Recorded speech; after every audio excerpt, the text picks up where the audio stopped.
Hey all, welcome to ShareTrek. This is Raj here, and I've already made a video for the index. You can see that index technical analysis.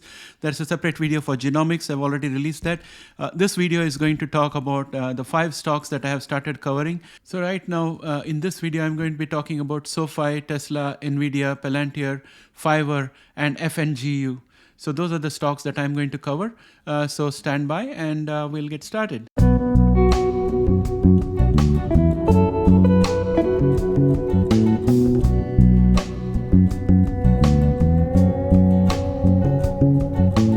So here we are in the TradingView platform looking at SoFi. And friends, as I had pointed out to you earlier, there is this big gap up out here. SoFi is going to come down to fill up the gap up at the very least. And later on, we'll determine whether it's going to become a bear channel or if it's just a bullish pennant forming out there. But right now, we are entering into this area to fill up the gap up. And if you look at the MACD, it is already bearish. Momentum is just about average. So it's difficult to predict where it's going to go. Let us look at the news items. There is no news item for SoFi at this point of time. And let's look at Tesla. Tesla is going to have some catalysts. It's in this strange zone, as I mentioned, where there is a lot of selling. So it's not been able to get out of this zone, which is marked green out here. Actually, it has to be red, but I don't know how to change the color to red. I'll find it out later. But having said that, we got stopped today by 208.09, which is a line of resistance that has been with us for a while now. And we have the Tesla announcement coming, their big master plan. And Elon Musk has promised that it's not only going to be very important for Tesla shareholders, but also for all shareholders across the place. So it's a lot of mystery, and I look forward to see that. And hopefully that particular catalyst can push this up. But at the same time, the statements and activities of Elon Musk outside of Tesla and in the media, it doesn't seem to lend itself for a positive image for Tesla. So he's got to control his instincts and focus on being a corporate CEO. That's what I would say. Because as a shareholder, I would like to see the share price go up.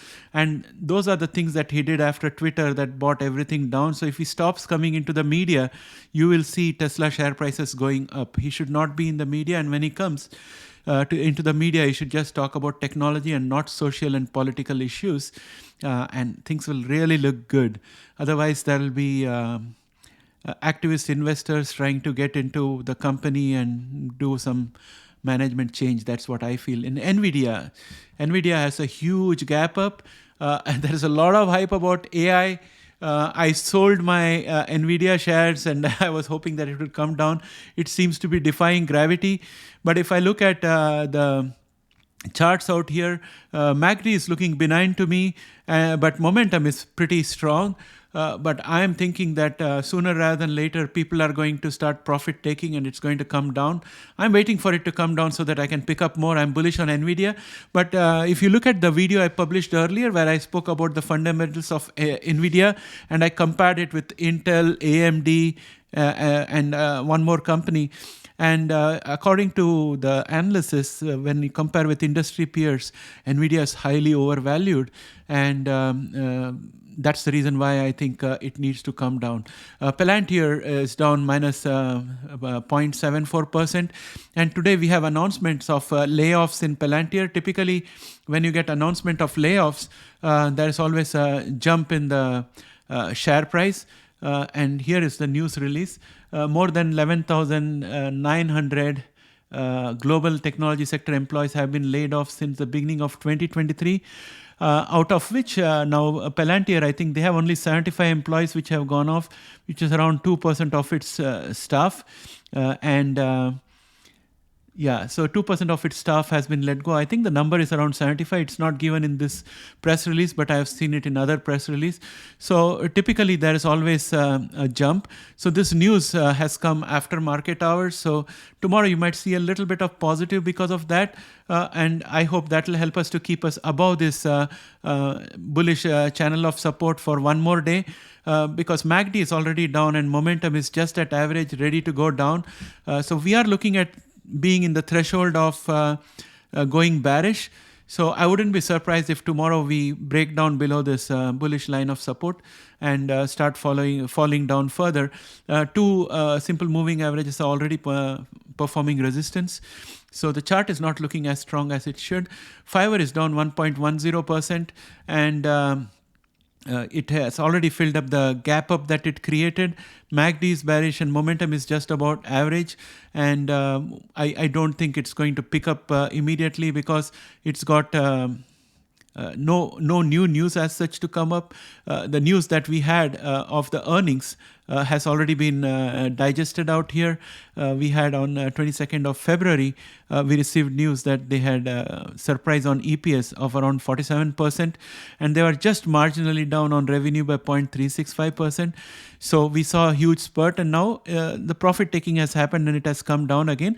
And how much down can it go? I don't expect it to go further below this particular. I'm going to draw just a temporary line of support out here. So I'm going to say this is going to be a minor line of support for Fiverr. I believe Fiverr is going to do well in this environment because laid off people will also be doing a little bit of freelancing and all that. So I think Fiverr business model will lend to that. So that's where I would like to leave the verdict for Fiverr. FNGU is dancing delicately over the 200-day simple moving average, which is this thick white line, and it is just below this line of resistance at 75.55, which was earlier a line of support. And our MACD is bearish and momentum is just about average. And elsewhere, if you look at, if you had seen my index video in which I did the index technical analysis that I released today, I had mentioned that all the 4 index movers, which includes Microsoft, Apple, Google, and Amazon, they are not looking that strong.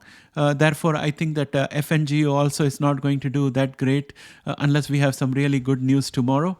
But if you were to look at the futures, the NASDAQ futures are showing positive.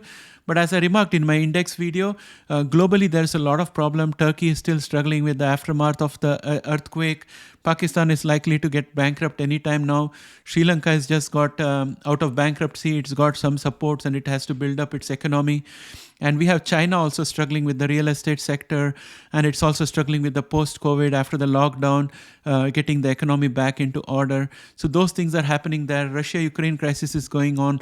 The wheat shortage is going to be the next big thing to look forward to because both Ukraine and Russia are not making any more wheat while they are engaged in fights, and they are the biggest producers of wheat. So therefore, wheat feeds into everything in the food chain, right from bread, biscuits, and all the things. You need wheat, pasta, everything needs wheat. And we also need oil, which is what is coming from Russia, which is now being blockaded. So without oil, inflation would come in, and with wheat shortage, inflation is going to go up even further. So overall, it seems a difficult situation, and many governments are pouring money into Ukraine to support it on its fight against Russia. So in this backdrop, and if you look at the overall scenario, it seems to be very, very difficult to see how the stock market can hold on higher much longer. So I'm thinking that all this euphoria which is happening right now is just without any fundamental basis. And on the political side also, 2024 election is a very key turning point to see whether US becomes a banana republic or it stays on its course and tries to address the economical issues of not only United States but also the globe. So all those things hang at a balance. Therefore, I think I'm not very optimistic about the overall indices. I'll hold my money and wait for everything to settle down before I invest in it again. So that's all I have for now, and I think I would end this video out here, and I wish you the very best. Be very careful with your money out there because I think the rallies that we are seeing are all rallies in a bear market, and it could give up any time. I don't think there is any basis for it. And if you have your own opinions which are contrary to mine, please feel free to put it in the comments below because I'm also an investor like you. I don't claim to know everything. In fact, nobody knows what the market is going to do. We try our best approximation of what the future would look like.